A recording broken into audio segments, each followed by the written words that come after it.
સૂઈને ઉઠ્યો। હવે અમારે માલણકા જવાનો પ્લાન બન્યો અને હું પાસે પહોંચી ગયો। ગાડી પાસે પહોંચીને બેસીને અમે ત્યાંથી નીકળી ગયા પછી અમે એક દુકાને ઊભી રાખીને ત્યાંથી ભાગ લીધો। ભાગ લઈને અમે પાછા નીકળી ગયા પછી અમે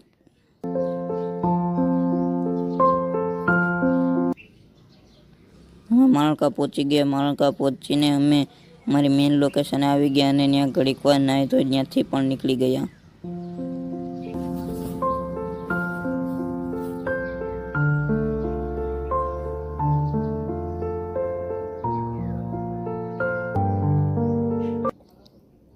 ખોખી હનુમાનજીના મંદિરેથી પણ દર્શન કરીને અમે પાછા ઘર તરફ રવાના થયા।